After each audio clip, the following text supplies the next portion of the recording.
Hello everyone, आज हम लोग स्टार्ट करेंगे मापनी पर संबंधित कुछ क्वेश्चंस के बारे में डिस्कस करेंगे। पिछले क्लास में हमने आपको बताया था कि मापनी क्या होती है, कितने प्रकार की होती है और कैसे हम मापनी को बनाते हैं। उसमें हमने एक कन्वर्जन टेबल के बारे में पढ़ा था कि 1 किलोमीटर में कितना मिलीमीटर होता है, कितना सेंटीमीटर होता है, 1 डेकामीटर में कितना डेसीमीटर होता है। ये सारा हमने डिस्कस किया था आपको कन्वर्जन टेबल के आधार पे। आज फिर से उस पर हम लोग न्यूमेरिकल सॉल्व करेंगे। तो हमने बताया था आपको कि मापनी एक ऐसी टेक्निक होती है जिसकी सहायता से हम छोटी वस्तु को बड़ा करके और बड़ी वस्तु को छोटा करके दिखाते हैं। मापनी को क्लासिफाई करते हैं 6 प्रकार की मापनी होती है। सबसे पहला है साधारण मापनी सिंपल स्केल, दूसरा है विकर्ण मापनी डायगोनल स्केल, तीसरा है वर्नियर मापनी वर्नियर स्केल, चौथा है आपका जीवा मापनी कॉर्ड स्केल, पांचवा है तुलनात्मक मापनी कंपैरेटिव स्केल और छठा है समपरिमाण मापनी आइसोमेट्री स्केल। तो 6 प्रकार की स्केल होती है। सबसे पहले हम लोग सिंपल स्केल के बारे में डिस्कस कर रहे थे कि सिंपल स्केल क्या होती है और उसका कहाँ पे उपयोग करते हैं। तो आपको कन्वर्जन टेबल में एक स्केल हमने याद रखवाया था कि millimetre, centimetre, decimetre, metre, decametre, hectometre और किलोमीटर। ये कन्वर्जन टेबल होता है जिसके आधार पे हम चीजों को कन्वर्ट करते हैं। बताया गया था कि सिंपल स्केल वह स्केल होता है जहां पे आपको लगातार 2 मात्रक के बारे में पूछा जाए, वहां पे हम सिंपल स्केल का प्रयोग करते हैं। और जब आपसे लगातार 3 मात्रक के बारे में पूछा जाता है तब हम लोग डायगोनल स्केल का प्रयोग करते हैं। क्वेश्चन को पढ़ेंगे और उसके आधार पर हम लोग सॉल्व करने की कोशिश करेंगे। देखते हैं, कहा गया है एक मापनी की रचना करो। मापनी कौन सी है? 6 प्रकार की होती है, 6 में से कौन सा है ये आपको नहीं बताया जा रहा है। तो समझेंगे, एक मापनी की रचना करो जो किलोमीटर और हेक्टोमीटर पढ़ सके। तो किलोमीटर और हेक्टोमीटर 2 यूनिट है, देखते हैं कैसा है। कन्वर्जन टेबल हमने पढ़ा था millimetre, centimetre, decimetre, metre, decametre, hectometre और किलोमीटर। ये कन्वर्जन टेबल होता है। आप देख सकते हैं पूछा गया है किलोमीटर और हेक्टोमीटर। आप देखिए यहाँ पे किलोमीटर और हेक्टोमीटर लगातार 2 मात्रक हैं। जब भी आपसे लगातार 2 मात्रक के बारे में कहा जाए वहां पे हम लोग सिंपल स्केल बनाते हैं। तो सिंपल स्केल इस लाइन से हम लोग समझ सकते हैं कि यहाँ पे हमें सिंपल स्केल बनाना है। कहा गया है जबकि 4 सेंटीमीटर 1 किलोमीटर को प्रदर्शित करता हो। 4 सेंटीमीटर कहाँ पे? ड्राइंग में जब आप 4 सेंटीमीटर की लाइन खींचते हैं तो इसका मतलब हम कितना मानेंगे? 1 किलोमीटर। तो यह आरएफ निकालने के लिए कहा गया है। आरएफ जिसे बोलते हैं हम लोग रिप्रेजेंटेटिव फ्रैक्शन, निरूपक भिन्न। यह क्या होता है? ड्राइंग के क्वेश्चन को सॉल्व करने के लिए आपको 3 चीजों की कैलकुलेशन करना पड़ता है। सबसे पहले हम लोग आरएफ निकालते हैं। कभी कभी क्वेश्चन में आरएफ दिया जाता है। आरएफ इक्वल टू होता है ड्राइंग में वस्तु की लंबाई अपॉन वस्तु की वास्तविक लंबाई। तो ड्राइंग में लंबाई कितना है? 4 सेंटीमीटर और वास्तव में कितना है? 1 किलोमीटर। तो इस लाइन के आधार पे हम लोग आरएफ को निकाल सकते हैं। जब आरएफ निकल जाता है तो हम निकालते हैं मापने की अधिकतम क्षमता कितनी है। तो अधिकतम क्षमता कभी कभी क्वेश्चन में दिया जाता है और कभी कभी हमें एज्यूम करना पड़ता है कि आपका स्केल मैक्सिमम कितना नाप सकता है। तो इसमें हम लोग पढ़ेंगे, कहा गया है मापनी 5 किलोमीटर नापने के लिए पर्याप्त हो, यानी मापने की मैक्सिमम कैपेसिटी अधिकतम क्षमता कितनी हो? 5 किलोमीटर। तो 2 चीज आपको पता चलेगा, क्या क्या? आरएफ निकाल सकते हैं हम लोग और मापने की अधिकतम क्षमता। फिर क्या निकालते हैं? LOS, length of scale. LOS equal to होता है आरएफ इंटू मापने की अधिकतम क्षमता। तो वहां से हम लोग कैलकुलेट करेंगे तो एलओएस निकल जाएगा। तो स्केल के क्वेश्चन को सॉल्व करने के लिए 3 चीजों कैलकुलेशन चाहिए। क्या क्या? सबसे पहले हम लोग आरएफ निकालेंगे, मापने की अधिकतम क्षमता मैक्सिमम कैपेसिटी ऑफ स्केल निकालेंगे और एलओएस। यदि इन 3 चीजों को आप निकाल देंगे तब आप ड्राइंग को आसानी से बना सकते हैं। क्वेश्चन फिर से पढ़ेंगे। कहा गया है एक मापने की रचना करो जो किलोमीटर और हेक्टोमीटर पढ़ सके, जबकि 4 सेंटीमीटर 1 किलोमीटर को प्रदर्शित करता हो। मापनी 5 किलोमीटर मापने के लिए पर्याप्त हो। मापनी का आरएफ ज्ञात करो और इस मापनी पर इस दूरी को प्रदर्शित कीजिए। तो सबसे पहले हम लोग थोड़ा सा कैलकुलेशन करेंगे। कैलकुलेशन कैसे होता है देख सकते हैं। सबसे पहले हम लोग आरएफ निकालेंगे। तो आरएफ इक्वल टू क्या होता है? फॉर्मूला हम सभी को याद है। फॉर्मूला क्या होता है? ड्राइंग में वस्तु की लंबाई ड्राइंग में वस्तु की लंबाई अपॉन वस्तु की वास्तविक लंबाई, ये फार्मूला है। ड्राइंग में वस्तु की लंबाई अपॉन वस्तु की वास्तविक लंबाई। तो ड्राइंग में कितना है, इस लाइन को पढ़ेंगे जबकि 4 सेंटीमीटर 1 किलोमीटर को प्रस्तुत करता हो। तो 4 सेंटीमीटर कहाँ, ड्राइंग में। ड्राइंग में 4 सेंटीमीटर है, वस्तु की वास्तविक लंबाई कितनी है, 1 किलोमीटर। तो लिखा है 4 सेंटीमीटर अपॉन 1 किलोमीटर। आपको बताया गया था कि आरएफ एक अनुपात है, इसका कोई भी मात्रक नहीं होता। तो मात्रक नहीं होता है तो दोनों यूनिट को हम लोग क्या करेंगे, सेम करेंगे। इक्वल कैसे करते हैं, इसके लिए conversion table, millimetre, centimetre, decimetre, metre, decametre, hectometre और किलोमीटर, ये हमारा कन्वर्जन टेबल है। इसके आगे हम लोग लिखते हैं 1, ये हो जाएगा 10, 100, 1000, 10,000, 1 लाख, 10 लाख। ऐसे हम लोग कन्वर्जन टेबल बनाते हैं। अब देखिए, आपको 10 से हर जगह मल्टीप्लाई करना है। आपको क्या निकालना है कि 1 किलोमीटर में कितना सेंटीमीटर होता है। आप किलोमीटर को पहचानेंगे, यहाँ पे आपको किलोमीटर दिख रहा है और इधर आपको सेंटीमीटर दिख रहा है। किलोमीटर से सेंटीमीटर में कन्वर्ट करेंगे, क्रॉस मल्टीप्लीकेशन करते हैं। इसका गुणा यहाँ पे करेंगे, इसका गुणा हम यहाँ पे करेंगे। कहेंगे 10 किलोमीटर बराबर 10 लाख सेंटीमीटर। 10 किलोमीटर बराबर 10 लाख सेंटीमीटर। 10 किलोमीटर बराबर 10 लाख यानी 10⁻⁶ सेंटीमीटर। ये आपका कट जाएगा, ये हो जाएगा 1 किलोमीटर में 10⁻⁵ यानी 1 लाख, 1 लाख सेंटीमीटर। तो हमको याद हो गया कि 1 किलोमीटर में 1 लाख सेंटीमीटर होता है। कहाँ से हुआ, वो कन्वर्जन टेबल के आधार पे। तो यहाँ पर हम लिख सकते हैं 4 सेंटीमीटर अपॉन 1 किलोमीटर के स्थान पे क्या ले सकते हैं, 1 लाख, 10⁻⁵ सेंटीमीटर।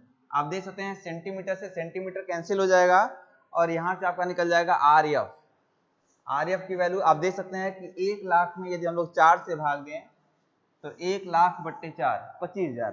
तो हमने निकाल लिया आरएफ इक्वल टू 1/25,000। इसका मतलब क्या हुआ, मतलब ये हुआ कि यदि वस्तु की लंबाई 25,000 सेंटीमीटर की होगी तो हम उसको 1 सेंटीमीटर खींचेंगे।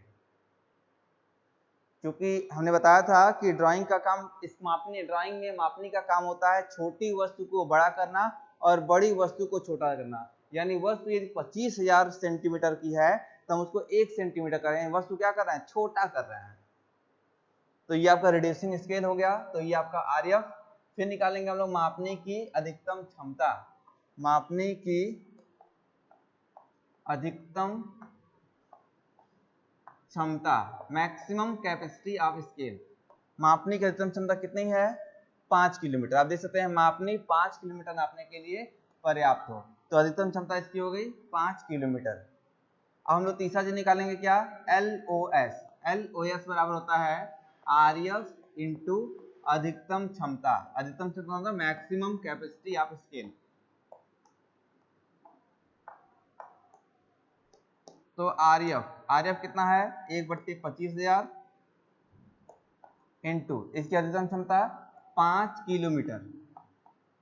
अब हम लोग किलोमीटर को सेंटीमीटर में कन्वर्ट करेंगे। क्यों, क्योंकि आपको पता है कि हमारा जो स्केल होता है वो सेंटीमीटर में या मिलीमीटर में नापता है, तो हम इसको सेंटीमीटर में कन्वर्ट करेंगे। तो 1/25,000 और आपने कहा है कि 1 किलोमीटर में 1 लाख सेंटीमीटर होता है, तो 5 गुणे किलोमीटर के साथ भी लिख देंगे 1 लाख सेंटीमीटर। ये आपका 25,000 इससे कट जाएगा, 1 लाख से 4 आ गया, यानी 5 गुणे 4 कितना हुआ, 20 सेंटीमीटर। तो हमने कैलकुलेशन कर लिया। कैलकुलेशन करने में हमें कोई प्रॉब्लम नहीं होगी, सिंपल तरीका है। 3 स्टेप में हम लोग कैलकुलेशन करते हैं। सबसे पहले आरएफ निकालते हैं, फिर मापने की अधिकतम क्षमता निकालते हैं, फिर LOS निकालते हैं। LOS मतलब होता है लेंथ ऑफ स्केल, मापने की लंबाई। तो हमने लंबाई निकाले, कितना होगा, 20 सेंटीमीटर। ये कैलकुलेशन आप हर जगह करेंगे, चाहे किसी प्रकार का स्केल हो, सिंपल स्केल हो, डायगोनल स्केल हो, कहीं पे भी हो, हम लोग ये कैलकुलेशन करेंगे। कैलकुलेशन करने के बाद हमने आपको ड्राइंग बनाना सिखाया था कि ड्राइंग कैसे बनाते हैं। तो ड्राइंग बनाने का तरीका हम लोग देखते हैं। तो हमने याद कर लिया कि इसकी लंबाई कितनी आ रही है, 20 सेंटीमीटर। 20 सेंटीमीटर हमारा LOS आ रहा है। अब हम लोग ड्राइंग बनाएंगे। कैसे बनता है ड्राइंग, देखिए सबसे पहले आप एक आयत बनाते हैं। HB पेंसिल की सहायता से आप एक आयत बनाएंगे, रेक्टेंगल बनाएंगे, जिसकी लंबाई LOS कितना है, 20 सेंटीमीटर। ये लंबाई आपकी आ जाएगी 20 सेंटीमीटर।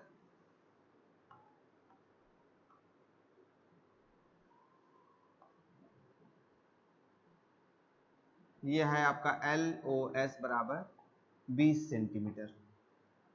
और इसको हम लोग लेते हैं 20 मिलीमीटर। ये फिक्स है कि 20 मिलीमीटर लेकर के आप इसको बनाएंगे। अब क्या करते हैं, हम इसकी लंबाई को डिवाइड करते हैं। कितने भागों में डिवाइड करते हैं, हमने बताया था कि इसको डिवाइड करने के लिए आप देखेंगे अधिकतम क्षमता, जितनी इसकी मैक्सिमम कैपेसिटी होगी, अधिकतम क्षमता होगी, उसी के आधार पर डिवाइड करेंगे। तो अधिकतम क्षमता कितनी है, 5 किलोमीटर। तो यदि इसको हम लोग सोच रहे हैं थोड़ा, यदि इसको हम लोग 5 भागों में डिवाइड करें तो 5/5 1 किलोमीटर उसकी क्षमता होगी। यानी यदि इसको हम लोग 5 भागों में डिवाइड करेंगे सॉरी, यदि इसको हम लोग 5 भागों में डिवाइड करेंगे तो एक खाने का मान कितना होगा, 1 किलोमीटर होगा। तो डिवाइड करते हैं 5 भागों में। क्या करना है आपको, एक हल्की सीधा लाइन खींचनी है और इस लाइन को 5 भागों में डिवाइड करना है। कंपास में एक छोटा सा डिस्टेंस हमने ले लिया, उस डिस्टेंस के आधार पर इसको कट करेंगे। 1 2 3 4 5, 5 बराबर भागों में इसको हम लोग डिवाइड कर देंगे। फिर क्या करते हैं, यहां से इसको मिलाते हैं। आपने मिला दिया। अब इसके समांतर यहां पर एक रेखा खींचेंगे, फिर यहां पे एक रेखा खींचेंगे। जहां पर ये कट करेगा वहां से वर्टिकल लाइन खींचेंगे।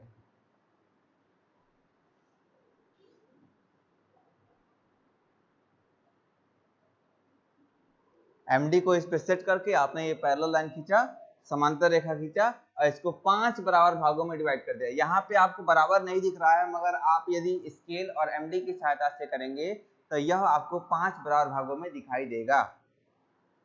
अब क्या करना है, इसका नाम देना है। कहा गया था बाएं साइड से एक खाने को छोड़कर इसका नाम देना है। आपने कहा है कि एक खाने का मान कितना है, 1 किलोमीटर। कैसे आया, 5 किलोमीटर इसकी लंबाई थी, 5 भागों में डिवाइड कर दिया हमने, तो एक खाने का मान कितना होगा, 1 किलोमीटर। तो 1 2 3 और 4 इधर लिख देंगे हम लोग किलोमीटर। देखिए इन दोनों में बड़ा यूनिट कौन सा है, हेक्टोमीटर। और किलोमीटर पढ़ा सके तो ये आपका किलोमीटर हो गया, ये आपका हेक्टोमीटर हो गया। तो इधर आपका किलोमीटर का स्केल हो गया। अब देखिए ये 1 किलोमीटर है, अब 1 किलोमीटर में कितना हेक्टोमीटर, 1 किलोमीटर फिर से conversion table, millimetre, centimetre, decimetre, metre, decametre, hectometre और किलोमीटर। 1 10 100 1000 10,000 1 लाख 10 लाख। अब हम क्रॉस मल्टीप्लिकेशन करेंगे, इसका गुणा इधर करेंगे, इसका गुणा यहाँ करेंगे, तो हो जाएगा 1 लाख किलोमीटर बराबर 10 लाख हेक्टोमीटर। तो ये आपका जीरो से ये जीरो कट जाएगा, तो हो जाएगा 1 किलोमीटर बराबर 1 किलोमीटर बराबर 10 हेक्टोमीटर। तो हम कह सकते हैं कि 1 किलोमीटर में 10 हेक्टोमीटर होता है। तो इसको डिवाइड करेंगे 10 भागों में, तो हो जाएगा 1 2 3 4 5 6 7 8 9 10। 10 बराबर भागों में इसको हम लोग कंपास की सहायता से डिवाइड करेंगे। अब इसको मिलाएंगे, यहाँ पे हमने खींच लिया। अब इसके समांतर रेखा खींचेंगे। ये काम हम लोग 2H पेंसिल की सहायता से करेंगे, एकदम हल्का। उसके समांतर हमने रेखा खींच दिया। अब यह जो जहां पर ये कट करेगा वहां से परपेंडिकुलर लाइन, समझिए आप अपना जो स्केल आपने परचेज किया है वही बनाना है, सिंपल स्केल वही है, तो उसको हम लोग बनाने की कोशिश कर रहे हैं। कैसे बनता है उसका तरीका हमने आपको एक बार बता दिया है, प्रैक्टिस करेंगे आप तो आपको आसानी से आ जाएगा। ये हो गया आपका स्केल। दिखाना क्या है, आपको दिखाना है 4 किलोमीटर 6 हेक्टोमीटर। ठीक है, इसको हम लिख सकते हैं क्या, 4 किलोमीटर प्लस 6 हेक्टोमीटर। अब देखिएगा, हमने कहा है कि 0 से इधर बड़ी स्केल होती है और 0 से इधर आपकी छोटी स्केल होती है। तो इधर हम लोग चलेंगे आगे की तरफ, 0 से आगे की तरफ चलेंगे तो किलोमीटर हो जाएगा। अब 0 से पीछे की तरफ चलेंगे तो ये क्या हो जाएगा, हेक्टोमीटर। तो यहाँ से इसकी दूरी हो गई 4 किलोमीटर। देखिए ये 0 है, 0 से 4 तक चलेंगे 4 किलोमीटर। 4 किलोमीटर के बाद 6 हेक्टोमीटर चलना है। तो आपने कहा है कि 1 किलोमीटर को हमने 10 भागों में डिवाइड किया तो एक खाने का मान होगा 1 हेक्टोमीटर। 1 हेक्टोमीटर तो ये आपको हो गया 0 1 2 3 4, यहाँ तक आपका 4 आ रहा है। तो यहाँ से हम लोग ले लेंगे एक्सटेंशन लाइन, प्रसार रेखा, या से यहाँ तक की दूरी को हम लोग दिखा देंगे। डायमेंशन हमेशा एच पेंसिल से किया जाता है, ड्राइंग हमेशा HB से बनाते हैं। और ये जो लाइन हम लोग प्रोजेक्शन लाइन लेते हैं या कंस्ट्रक्शन लाइन लेते हैं उसको हम लोग 2H पेंसिल से खींचते हैं।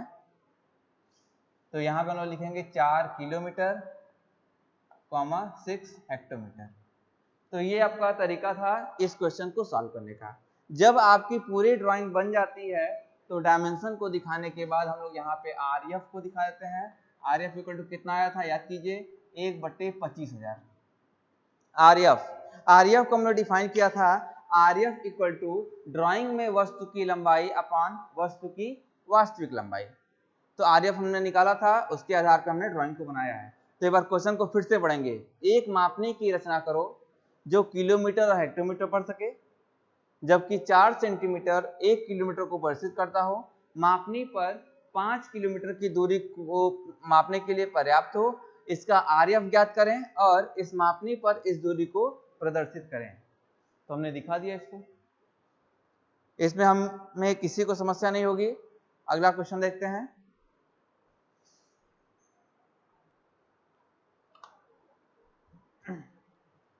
अब हम लोग अगला क्वेश्चन देखेंगे। देखिए क्या कहा गया है, 1/50 RF वाली एक साधारण मापनी की रचना करें जिस पर मीटर और डेसीमीटर पढ़ा सके। देख सकते हैं क्वेश्चन में RF दे दिया गया है, RF की वैल्यू दिया है। RF को बोलते हैं हम लोग रिप्रेजेंटेटिव फ्रैक्शन, यानी निरूपक भिन्न। RF की वैल्यू दी जा रही है। एक साधारण मापनी की रचना है, सिंपल स्केल आपको बनाना है। यहाँ पे लिखा जा चुका है, यदि ये शब्द नहीं लिखा रहता तब भी हम लोग समझ जाते हैं। कैसे, जिस पर मीटर और डेसीमीटर पढ़ा सके। इस कन्वर्जन टेबल याद कीजिए, मिलीमीटर, सेंटीमीटर, डेसीमीटर, मीटर। तो देखिए डेसीमीटर मीटर लगातार आ रहा है, इसका मतलब यहाँ पे हमें सिंपल स्केल बनाना है। मीटर और डेसीमीटर पढ़ा सके तो 6 मीटर की लंबाई पढ़ने के लिए पर्याप्त हो। 6 मीटर की लंबाई पढ़ने के लिए पर्याप्त हो। मैक्सिमम कैपेसिटी आपको दिया जा रहा है 6 मीटर। इस मापनी पर इस दूरी को अंकित कीजिए। ठीक है, सॉल्व करते हैं हम लोग। RF दिया गया है, RF इक्वल टू 1/50। फिर क्या चीज है, मापनी की अधिकतम क्षमता, मापनी की अधिकतम क्षमता, मैक्सिमम कैपेसिटी ऑफ स्केल कितना है, मैक्सिमम कैपेसिटी दिया जा रहा है 6 मीटर। तो ये आपका हो गया 6 मीटर। फिर हम लोग निकालेंगे length of scale LOS equal to होता है RF इंटू अधिकतम क्षमता, मैक्सिमम कैपेसिटी।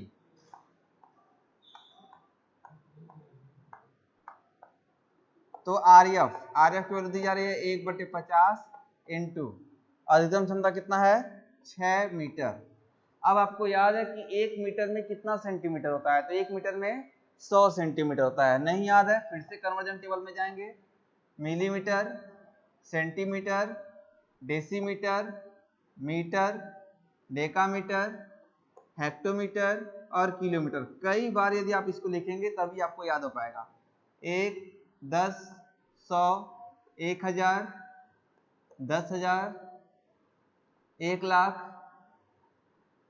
10 लाख। कन्वर्ट क्या करना है, मीटर से सेंटीमीटर, क्रॉस मल्टीप्लीकेशन। आप देख सकते हैं कि 10 से 1 कट जाएगा, ये हो जाएगा 1 मीटर बराबर 100 सेंटीमीटर। तो 1 मीटर में कितना सेंटीमीटर, 100। तो ये हो जाएगा आपका 1/50 इंटू 6 मीटर के स्थान पे लिखेंगे 100 सेंटीमीटर। तो ये आपका 0 से कट गया, ये कट जाएगा, हो जाएगा 12 कह सकते हैं। लेंथ ऑफ स्केल कितना आ गया, 12 सेंटीमीटर। तो कैलकुलेशन हमने कर लिया है। कैलकुलेशन करते समय आपको क्या क्या याद रखना है, सबसे पहले आपको आरएफ निकालना है, आरएफ दिया जा रहा है। फिर मापने की अधिकतम क्षमता पता है, length of scale LOS equal to होता है आरएफ इंटू मापने की अधिकतम क्षमता, मैक्सिमम कैपेसिटी। इसके आधार पर हमने निकाला कि length of scale equal to कितना है, 12 सेंटीमीटर। बनाते हैं ड्राइंग। सबसे पहले हम लोग एक आयत बनाते हैं जिसकी लंबाई LOS के बराबर, LOS कितना है, 12 सेंटीमीटर की बराबर होगी, और चौड़ाई कितना होगा, 20 mm होगा। अब इसकी लंबाई को हम लोग कई भागों में डिवाइड करते हैं। तो कितने भागों में डिवाइड करें, ये इसके अधिकतम क्षमता पर निर्भर करता है। अधिकतम क्षमता कितना है, 6 मीटर। यदि इसको हम लोग 6 भागों में डिवाइड करें तो एक खाने का मान कितना होगा, 1 मीटर होगा। तो इसको 6 भागों में डिवाइड करते हैं, 1 2 3 4 5 6, 6 भागों में डिवाइड किया। अब यहां से इसको मिलाएंगे, मिला दिया। अब इसके पैरेलल लाइन हम लोग खींचेंगे, समांतर रेखा खींचेंगे। इसके लिए आप MD की मदद ले सकते हैं। ये आपका हो गया समांतर रेखा, हमने खींच दिया ऐसे।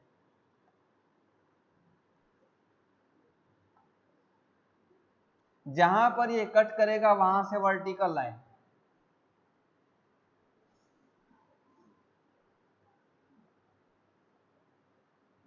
वर्टिकल लाइन हमने खींच दिया। अब इसका नाम देते हैं 0।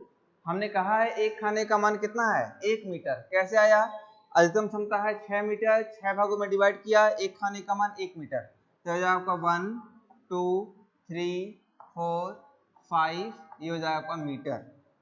अब क्या क्या आपको दिखाना है, मीटर और डेसीमीटर। तो 1 मीटर में कितना डेसीमीटर, ये आपका डेसीमीटर का स्केल है। 1 मीटर में कितना डेसीमीटर, 10। कन्वर्जन टेबल के आधार पर मिलीमीटर, सेंटीमीटर, डेसीमीटर, मीटर। तो इसका मतलब डेसीमीटर और मीटर में 10 का मल्टीप्लिकेशन होगा। तो 1 मीटर में 10 डेसीमीटर होता है। तो इसको हम लोग 10 भागों में डिवाइड करेंगे, 1 2 3 4 5 6 7 8 9 10, 10 भागों में कर लिया। अब यहां से इसको मिलाएंगे, फिर इसी के समांतर रेखा खींचेंगे।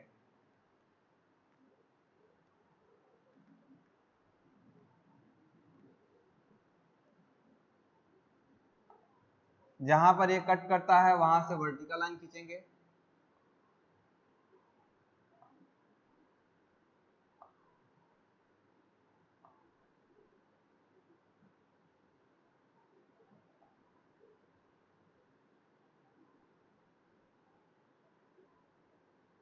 ये हो गया, ये पूरा बराबर होगा। छोटा बड़ा दिख रहा है मगर स्केल से आप बनाएंगे तो आपका बराबर आएगा।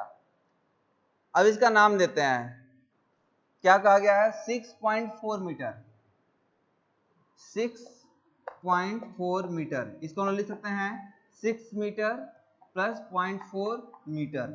और आपको पता है कि 1 मीटर में 10 डेसीमीटर होता है, तो हो जाएगा 6 मीटर प्लस 4 डेसीमीटर। तो मीटर के लिए आपको 0 से आगे बढ़ना होगा और डेसीमीटर के लिए आपको पीछे आना। देखिए 0 से आगे मीटर और 0 से पीछे क्या है, डेसीमीटर। तो चलते हैं, 0 से यहां तक कितना है, 6 मीटर।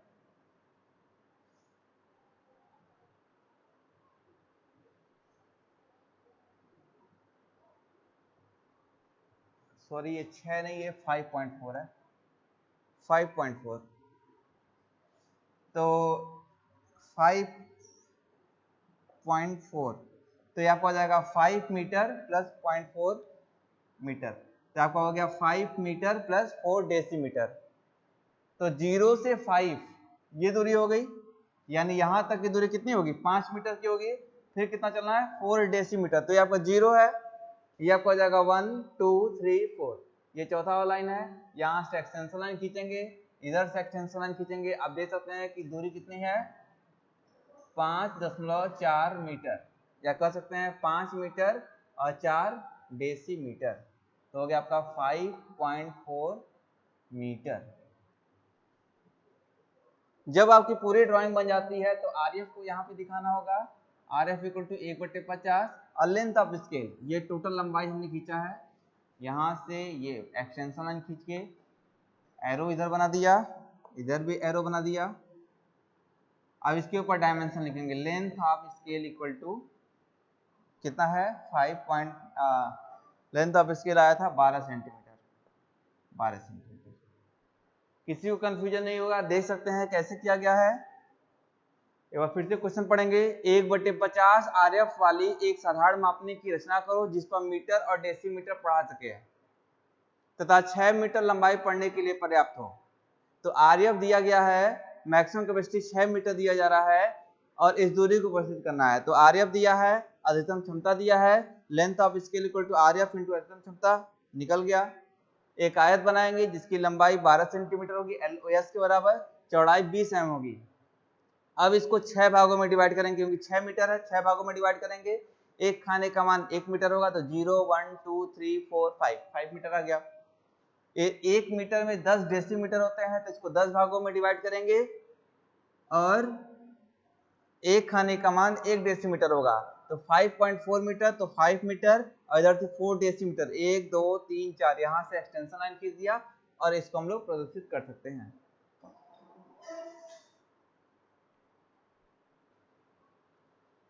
अगला क्वेश्चन देखते हैं हम लोग, एक साधारण मापनी बनाइए जिस पर 2 सेंटीमीटर द्वारा 1 डेसीमीटर को प्रस्तुत किया गया हो। आप देख सकते हैं कौन सी मापनी बनाना है, ये आपसे कह दिया है कि आपको सिंपल स्केल बनाना है, साधारण मापनी बनाना है। 2 सेंटीमीटर 1 डेसीमीटर को प्रस्तुत करता हो तो यह आरएफ निकालने के लिए दिया गया है। मापनी पर इस दूरी को प्रदर्शित करें। अधिकतम क्षमता इसमें नहीं दी जा रही है, तो वहां वो हमें एज्यूम करना पड़ेगा। कैसे करते हैं देखिए, सबसे पहले हम लोग आरएफ निकालेंगे। आरएफ इक्वल टू होता है ड्राइंग में वस्तु की लंबाई अपॉन वस्तु की वास्तविक लंबाई। तो ड्राइंग में वस्तु की लंबाई देखिए कहा जा रहा है जिस पर 2 सेंटीमीटर 1 डेसीमीटर को प्रस्तुत करता हो। 2 सेंटीमीटर ड्राइंग में, वास्तव में कितना है 1 डेसीमीटर। अब 1 डेसीमीटर में कितना सेंटीमीटर होता है कैलकुलेशन करते हैं, तो आपका होता है मिलीमीटर, सेंटीमीटर, डेसीमीटर। तो देख सकते हैं यहाँ हो जाएगा आपका 1 10 100, क्रॉस मल्टीप्लीकेशन करेंगे तो आपका 10 से ये कट जाएगा, यानी 1 डेसीमीटर में 10 सेंटीमीटर होता है। तो ये आपका हो जाएगा 2 सेंटीमीटर और 1 डेसीमीटर में 10 सेंटीमीटर होता है, सेंटीमीटर सेंटीमीटर कट जाएगा 1/5। तो ये आपका हो गया आरएफ। आरएफ निकालने के बाद हम मापनी की अधिकतम क्षमता देखेंगे। मापनी की अधिकतम क्षमता, मैक्सिमम कैपेसिटी ऑफ स्केल। अधिकतम क्षमता आप देख सकते हैं नहीं दिया है, तो हमें एज्यूम करना पड़ेगा। एज्यूम कैसे करेंगे, ये कितना आपको मैक्सिमम प्रदर्शित करना है उसको देखना पड़ेगा। जैसे 7 डेसीमीटर 8 सेंटीमीटर आपको प्रदर्शित करना है, तो आप देख सकते हैं कि यदि स्केल हमारा 5 डेसीमीटर का हो तो 5 डेसीमीटर में 7 डेसीमीटर को हम नहीं दिखा सकते हैं। 6 का होगा तब भी नहीं दिखा सकते हैं। 7 डेसीमीटर का होगा तो 7 डेसीमीटर तो दिखा देंगे, मगर 8 सेंटीमीटर हम नहीं दिखा सकते हैं। यदि हम 8 डेसीमीटर का बनाए तो 8 डेसीमीटर में इस बीमा को हम लोग प्रदर्शित कर सकते हैं। इसका मतलब आपको कम से कम 8 डेसीमीटर एज्यूम करना पड़ेगा। तो 8 9 10 कुछ भी आप एज्यूम कर सकते हैं। यदि हम 10 डेसीमीटर एज्यूम करते हैं कोई बात नहीं, तो ये आपका हो गया 10 डेसीमीटर। 10 डेसीमीटर। अब क्या करेंगे, LOS निकालेंगे। LOS इक्वल टू होता है आरएफ इंटू अधिकतम क्षमता। अधिकतम क्षमता, तो ये आपको हो जाएगा 1/5। अधिकतम क्षमता कितनी है 10 डेसीमीटर। 1 डेसीमीटर में 10 सेंटीमीटर, ये हो जाएगा आपका 1/5 इंटू 10 100 सेंटीमीटर, कट जाएगा आपका हो गया 20 सेंटीमीटर। ये हमने निकाल लिया LOS। तो कैलकुलेशन में क्या था, सबसे पहले आपने RF निकाला, अधिकतम क्षमता एज्यूम किया और LOS निकाल दिया। इसको निकालने के बाद हम लोग ड्राइंग बनाएंगे। ड्राइंग कैसे बनती है फिर से देखते हैं एक बार। हम एज्यूम कर लेंगे लंबाई कितनी आ रही है 20 सेंटीमीटर। अब इसके आधार पर ड्राइंग बनाना शुरू करते हैं।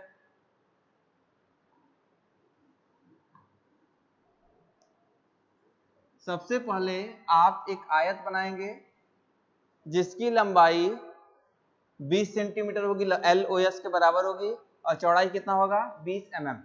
तो ये 20 सेंटीमीटर हो गया। अब इसको हम लोग डिवाइड करेंगे, कितने भागों में डिवाइड करेंगे, ये आपके अधिकतम क्षमता पर निर्भर करेगा।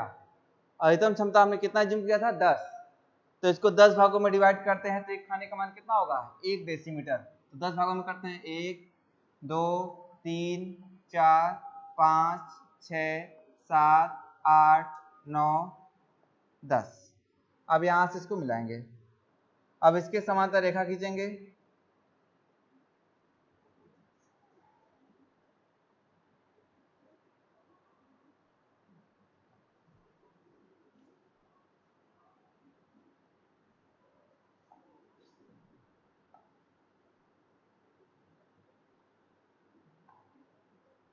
जहां पे ये कट करेगा वहां से वर्टिकल लाइन,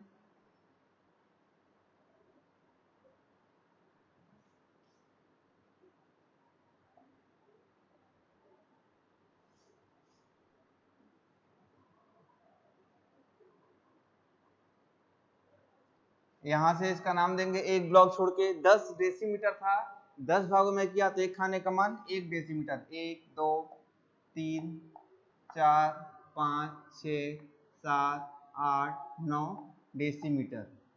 इधर आपका स्केल हो जाएगा सेंटीमीटर। देखिए बड़ा वाला हम लोग इधर पर करते हैं और छोटा वाला बाएं साइड में वैसे करते हैं। तो डेसीमीटर दिखा दिया। अब सेंटीमीटर, 1 डेसीमीटर में कितना सेंटीमीटर 10, तो इसको 10 भागों में करेंगे। 1 2 3 4 5 6 7 8 9 10। अब इसको क्रॉस में से मिलाते हैं। अब इसके समांतर रेखा खींचेंगे 10 भागों में।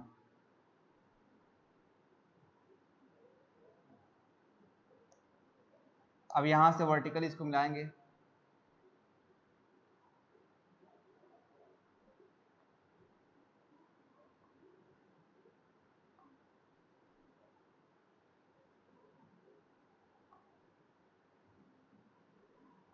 ये 10 भागों में हो गया। आपको कितना प्रतिशत करना है 7 डेसीमीटर 8 सेंटीमीटर। तो इसको लिख सकते हैं 7 डेसीमीटर प्लस 8 सेंटीमीटर। डेसीमीटर के 0 से आगे जाना पड़ेगा और 8 सेंटीमीटर के आपको पीछे आना पड़ेगा। तो 0 से 7, देखिए 0 यहाँ है 7 यहाँ पर है, तो ये आपका हो गया 0 से 7 डेसीमीटर। 8 सेंटीमीटर तो 0 1 2 3 4 5 6 7 8, तो ये आपका हो गया 8। यहाँ से यहाँ तक की दूरी जो होगी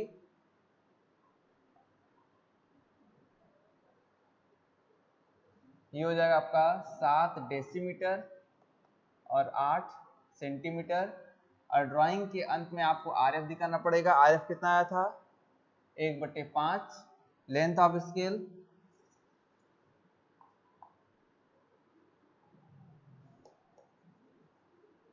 ये आपको हो गया LOS इक्वल टू कितना आया था 20 सेंटीमीटर। इस प्रकार से हम ड्राइंग को आसानी से बना सकते हैं। ये आपका ड्राइंग बनाने का कुछ तरीका था और हमने सिंपल स्केल को बनाना सीखा है।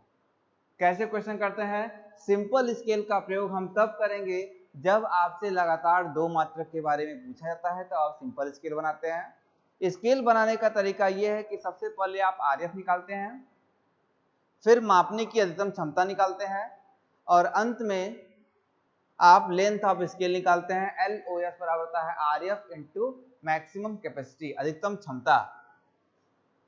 जब आपकी ड्राइंग बन जाती है तब उसके बाद हम कैलकुलेशन हो जाता है, तब ड्राइंग बनाते हैं। एक आयत बनाएंगे, इसकी लंबाई LOS के बराबर होगी और चौड़ाई होगा 20 mm। अब इसकी लंबाई को अधिकतम क्षमता के अनुसार कई भागों में डिवाइड करेंगे, फिर 0 बाएं साइड से एक खाने को छोड़कर इसका नाम दे देंगे 0 1 2 3 4 जितना होगा। अब इसके बाएं साइड से जो खाना छुटा हुआ है उसको भी आपके यूनिट के अनुसार, मात्रक के अनुसार उसको कई भागों में डिवाइड करते हैं और डिवाइड करने के बाद डायमेंशन को प्रस्तुत करते हैं, आरएफ दिखाते हैं, एलओएस दिखाते हैं, आपकी ड्राइंग कंप्लीट हो जाती है। Okay, thank you.